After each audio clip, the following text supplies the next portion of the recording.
Hi. Welcome back to No Joke Survival. Preparations for the average family. I'm Jason Hill. And I'm James Blackburn. Now, on our last segment, we discussed some ways to have water if you know in advance that they're going to shut it off, which is actually pretty rare. Yeah, exactly. We don't always get an advance warning that an emergency situation is coming. So we have a few techniques that we can show people, or describe at least, for situations when the water is gone unexpectedly. Gone. Yeah. You go home, you turn on the faucet, nothing. Yep. What do you do? Well, and as we've said this before, water is the source of life. Without water, you won't survive more than a day or two, so it's very important to have this. So a few techniques are, well, rain barrels. Rain barrels are fantastic. And do you have a rain barrel at your place? I do. And what's great about it is, some people use trash cans or they use these big 50-gallon barrels and just have your gutter go into it with a filter. And you can even put a little faucet at the bottom and run a hose. But the idea is to be able to just collect the water, and then later you can filter and purify it.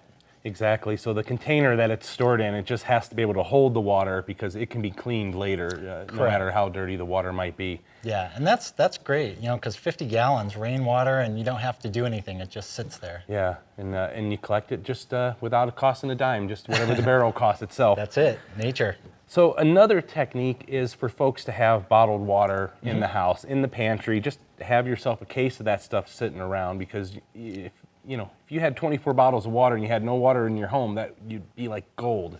Yeah, and at the price, $2 or $3 for a case of water. Yep. You should have numerous of them. Stack them up in your garage. Have not only a couple days, but even a week or two. We've seen numerous natural disasters where the response to get the help to some of these people is actually weeks. It is, and so if you're not prepared and you're not thinking about these things in advance, it could be a troublesome situation for you. That's right. Which brings me to the next thought on water is you can actually drain your hot water heater if you need to, right? Absolutely. And there's water in there, like 30 gallons or different sizes. Right. But there's a little valve at the bottom, and you can open that up and put a bucket underneath there and just drain that water out. And it's a great emergency water source that's already in your home that most people don't think about.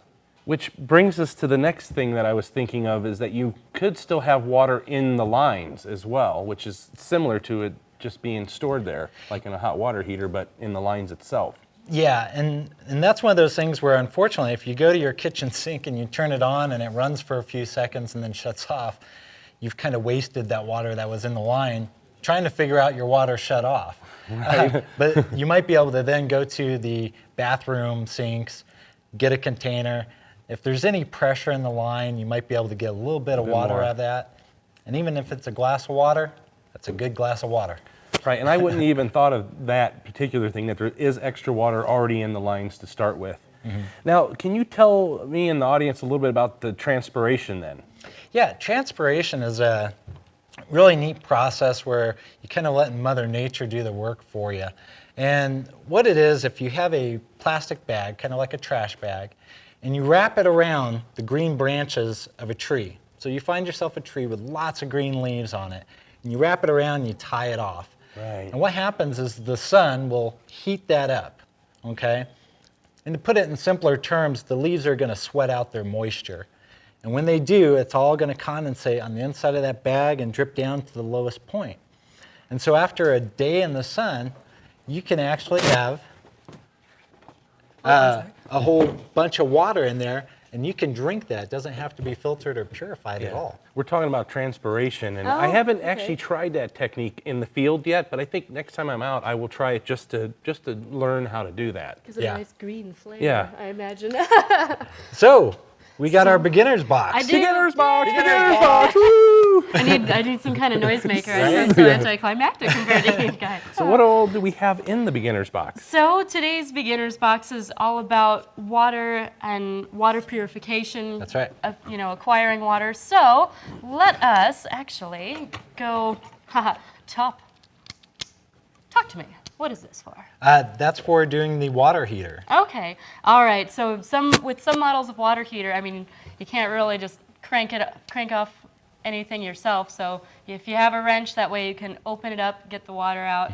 And sometimes the water might be, depending on how old your machine is, a little rusty. I mean, that's a maybe. So But don't still forget, cleanable, though. Keep it, exactly. It's still potable, just keep it clean. This is a really That looks nifty thing. interesting. Here, Yeah, I'll if you want to help pop you. that open. Let me see this tank here.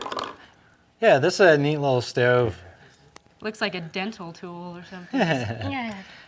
What's cool with this is you just thread it on here, and it's got a little clicker. It'll automatically ignite.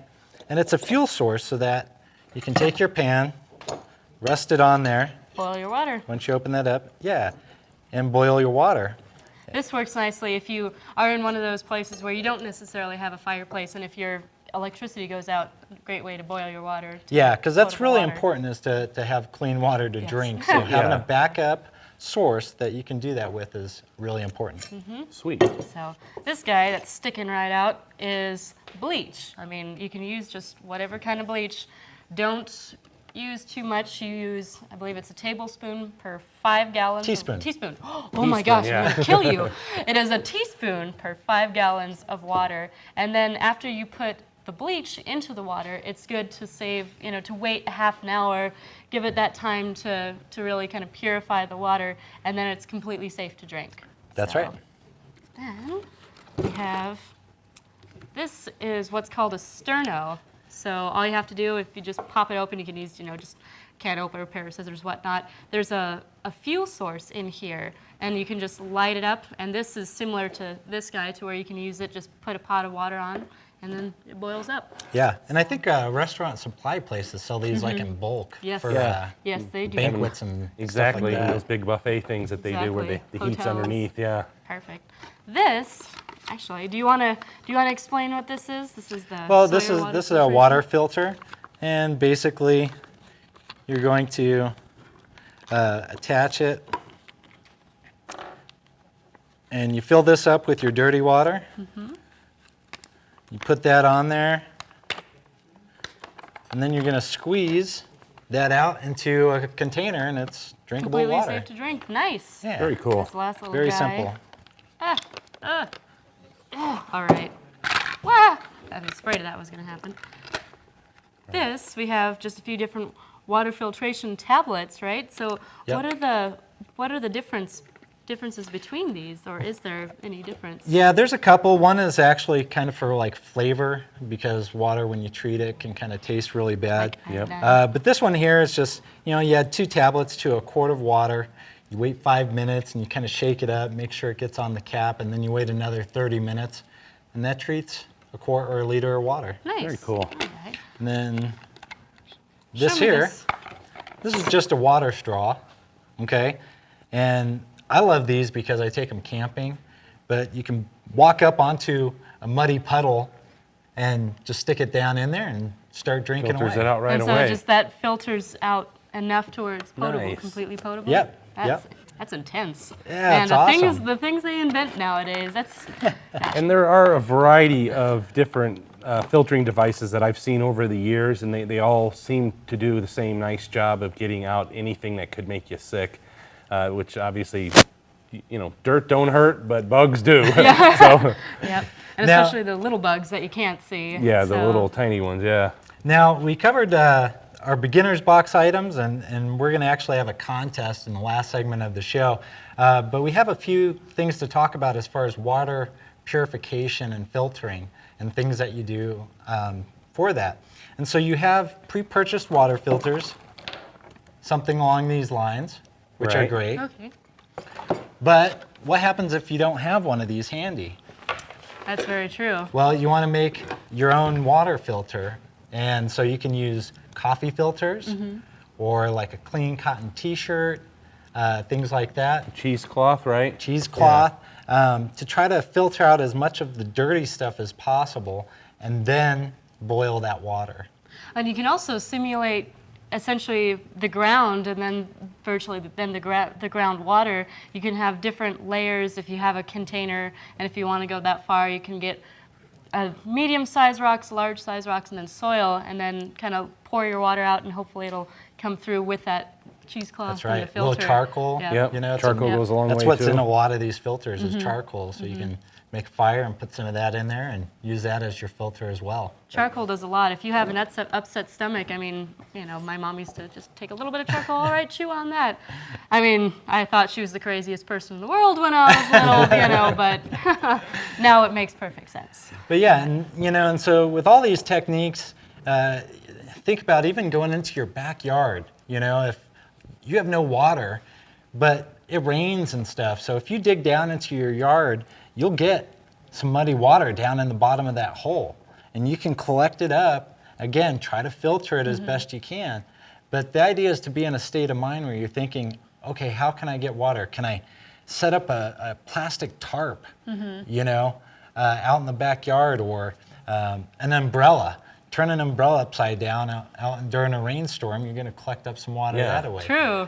I mean, you'll never see the umbrella the same way again, but I mean, you Yeah. got to do what you got to do for Well, and survival. even the pots and pans like you had on the stove there a second Yeah. ago, you could sit those out in the yard to gather rain water as well. I mean, anything that'll hold it could be a life-saving situation later on. You That's know? right. And the main thing is to think about these things ahead of time so that you don't have to worry when an actual emergency happens. You've already got something in mind of what you're going to do, and water is not going to be the most important thing to worry about.